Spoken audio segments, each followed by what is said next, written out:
वड़ाइच ने महक मलिक को रुला डाला। सीनियर सहाफी ने शराफत की तमाम हदें पार कर दी।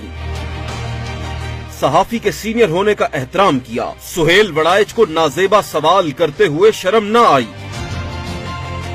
महक मलिक सुहेल वड़ाइच के खिलाफ फट पड़ी।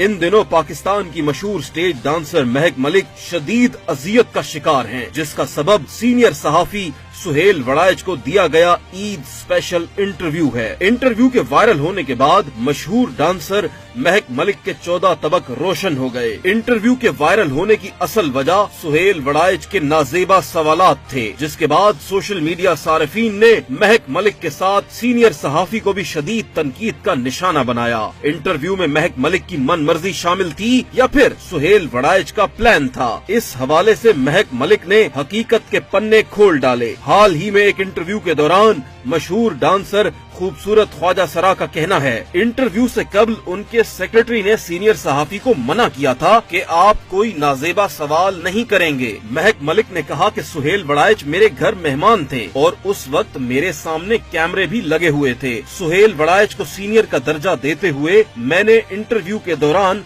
खामोशी ही अख्तियार की और सोचा कि अब उनसे मैं क्या कहूँ। महक मलिक ने कहा कि सब जानते हैं कि मेरी लाइन क्या है। कितना बुरा लगता है कि फैमिलीज भी मुझे देखती हैं। फैमिलीज मेरे इंटरव्यूज और सॉन्ग भी देखती हैं। मैंने सुहेल वड़ाइच को मना भी किया था कि आप ऐसी नाजेबा गुफ्तगू ना करें, मगर फिर भी सुहेल वड़ाइच बाजिद रहे, एक ही जिद करते रहे, नहीं आपको बताना पड़ेगा और आप बताएं। मैंने उस वक्त भी यही कहा कि मेरी ये लाइन नहीं है। आप मेरे कमरे में लगे कैमरे देख सकते हैं। मैंने अपने बेडरूम में 2 कैमरे लगा रखे हैं ताकि मेरा पूरा कमरा नजर आ। सीसीटीवी की फुटेज मेरे पास और मेरी फैमिली के पास भी महफूज है। स्टेज डांसर ने इंकिशाफ किया कि सुहेल वड़ाइच के एक सवाल पर मैंने कहा था कि इंसान की तन्हाई हमेशा पाक होनी चाहिए, लेकिन इंटरव्यू में वो बातें सब काट दी गयी। उन्होंने बताया कि नाजेबा सवालात करने से सुहेल वड़ाइच एक मर्तबा भी पीछे न हटे। इसी दौरान मैंने उनकी बात पर हाँ में हाँ मिलाई। उन्होंने मुझसे कहा गोरे हों, मूंछों वाले हों और स्मार्ट हों। तब मैंने बेदहानी में जी हाँ कह डाला। मुझे सुहेल साहब की ये बातें बिल्कुल पसंद नहीं आई। वो जातियात पर उतर आए थे। न मेरी ये लाइन है और न ही मैं इस साइट पर हूँ, लेकिन सुहेल वड़ाइच ने मुझे कहीं का ना छोड़ा।